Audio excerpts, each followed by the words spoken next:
श्रवण कुमार ने कहा, युवराज दशरथ, मैं तो मर रहा हूं, लेकिन मेरे माता पिता प्यासे हैं, इतनी कृपा करना, ले जाकर के उन्हें जल पिला देना और बता देना अब तुम्हारा श्रवण कुमार तुम्हें नहीं मिलेगा। हो सकता है मेरे पिताजी तुम्हें माफ कर दे, मैं न आपको माफ कर सकता हूं और न मैं आपको दंड दे सकता, श्राप दे सकता हूं। महाराज युवराज दशरथ ने घड़े में से जल भरा, लेकर के श्रवण कुमार के माता पिता के पास में गए। श्रवण कुमार के माता पिता अंधे हैं, खरखराहट की आवाज आई। श्रवण कुमार की मां ने कहा, पुत्र आ गया, आ बेटा जल ला, अपने पिताजी को पिला। बेटा आज आने में बड़ी देर कर दी, सोच रहा होगा देर से जा रहा हूं, पिताजी डांटेंगे, माताजी डांटेंगे। अरे बेटा तू तो मेरी आंखों का तारा, तू ही तो मेरा सहारा है, मैं तुझे डांट के कहां जाऊंगी।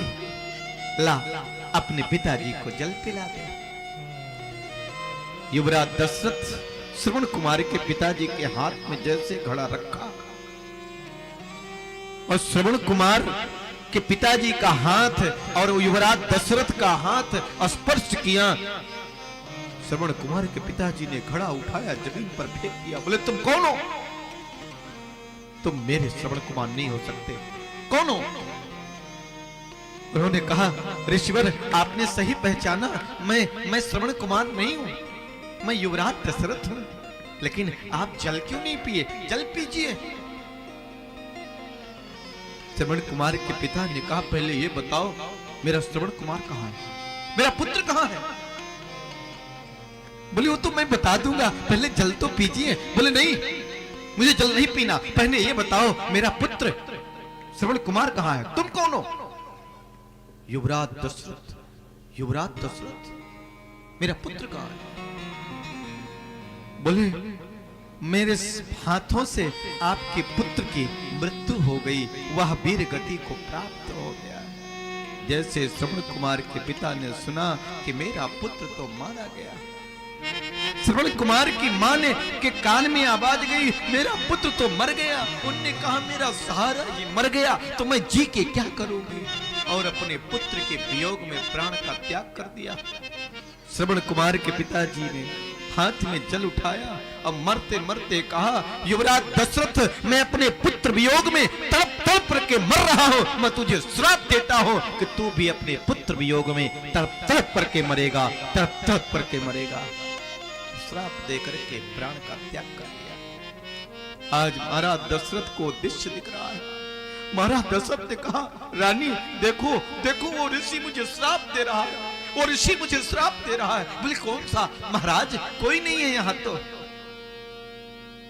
और जैसे राम जी की याद आई, राम राम कही राम कही, राम राम कही राम, तनु पर हरे रघुवर विरह, राम गयो सुरधाम। 6 दिन बाद लौटे थे सखा सुमंत जी, 6 बार भगवान के नाम का उच्चारण किया।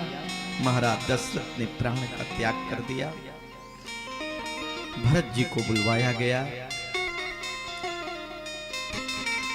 भगवान की महाराज दशरथ का अंतिम संस्कार हुआ। भरत जी कैकेयी को बहुत डांटा, यहां तक कह दिया कि भरत आज से कैकेयी को माता नहीं कहेगा, क्योंकि तूने प्रभु को वन भेज दिया। भरत जी सारी सेना लेकर के, तीनों रानियों को लेकर के भगवान से मिलने गए और आखिरकार चरण पादुका लेकर के भरत जी वापस लौटे, क्योंकि भगवान की आज्ञा का उल्लंघन भरत जी नहीं कर सके। और भगवान के आदेशानुसार भरत जी यहाँ पर सुंदर है नंदी गृह में जाकर के, नंदी ग्राम में जमीन खोद करके अपना स्थान बनाए। मेरे प्रभु जमीन पर सोएंगे और मैं उनके बराबर, ये नहीं होगा। और राज सिंहासन पर चरण पादुका रखी गई।